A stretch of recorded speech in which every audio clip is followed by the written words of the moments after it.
New York City's Department of Transportation is installing public cabinets to charge e-bike batteries. The chair of the MTA says most riders are now using OMNY. And new data says prison sexual abuse is being investigated faster in New York. From WNYC, this is NYC Now. I'm Elizabeth Shui, in for Janae Pierre. New York City's Department of Transportation says they're installing dozens of public cabinets to swap and charge e-bike batteries in neighborhoods with the highest delivery traffic. Delivery workers will be able to use the public cabinets through a paid membership. The idea is to reduce charging e-bike batteries at home, which can lead to deadly and hard-to-extinguish fires. DOT will work with the fire department to make sure all batteries are certified and safe. All battery cabinets will have fire suppression features. They'll be placed in most of Manhattan, downtown Brooklyn, Williamsburg, Long Island City, and parts of the South Bronx. MTA Chair Jano Lieber says most riders are now using the OMNY tap-to-pay system. We're already up to well over 90% of riders using OMNY. And, even the reduced fare customers, that's seniors and disabled people who qualify for reduced fare, our fair fares customers as well, have adopted OMNY to 90% level in just a few months. Lieber spoke on WNYC's The Brian Lehrer Show. The MTA is phasing out the Metro card and will stop selling them on December 31st.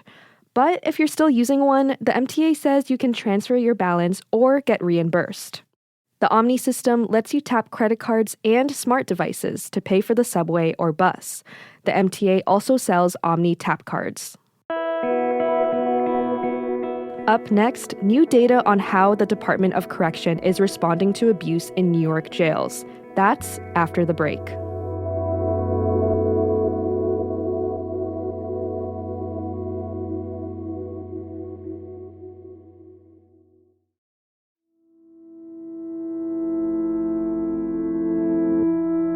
A quick heads up, this segment contains mention of rape and sexual abuse. In 2022, the New York State Legislature passed the Adult Survivors Act. This opened up a one-year window for survivors of sexual abuse and assault to file civil lawsuits, even if the statute of limitations had passed. New data from the City Department of Correction shows that the Adams administration has been investigating complaints of rape and sexual abuse in city jails more quickly than before. 45% of investigations took longer than 90 days back in 2023. That dropped to just 7% in 2024. And in the first half of this year, just 3% of investigations exceeded 90 days. That's WNYC's Joe Hong. After the Adult Survivors Act passed, over 700 women filed lawsuits against the city, saying they were raped or sexually abused while they were being held at a certain place. And that is the women's jail at Rikers Island. A WNYC investigation found multiple instances where different women were identifying the same guards over and over again. Some of those guards were still working at the women's jail. Adams was asked about this repeatedly, and he promised a thorough investigation, but none ever came. While there wasn't an investigation after the lawsuits, Joe says that this new data shows the Correction Department began investigating new complaints faster. What we can see in this data is that pretty immediately after these lawsuits were filed, the Correction Department began investigating new complaints they were getting much more promptly. Now, I'm not referring to the lawsuits. I mean active complaints that were coming in from detainees in real time. He says experts that he spoke to say that long investigations affect the culture inside prisons.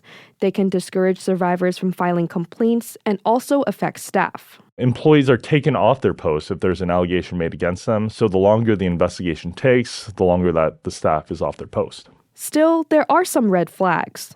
Since 2022, the overall number of complaints has been dropping compared to the previous year, even as the population in city jails has grown. Legal experts say it's basically a known fact that sexual assaults are underreported in jails.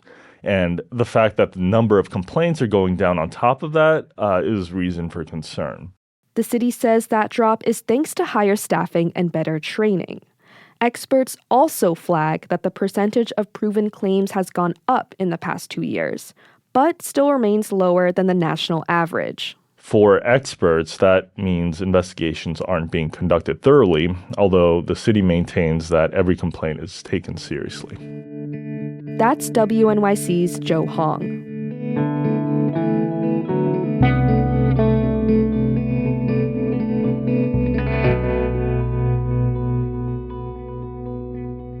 Looking for a side hustle? The first week of winter is just a month away, and the city is starting to prepare for snowstorms. The sanitation department is hiring emergency snow shovelers. You need to be at least 18 years old and able to help shovel snow from bus stops, sidewalks, and steps. Pay starts at $19 an hour and increases to $29 an hour after the first 40 hours worked in a week. You can register for an appointment on a sanitation department's website. Thanks for listening to NYC Now from WNYC. I'm Elizabeth Shui. See you tomorrow.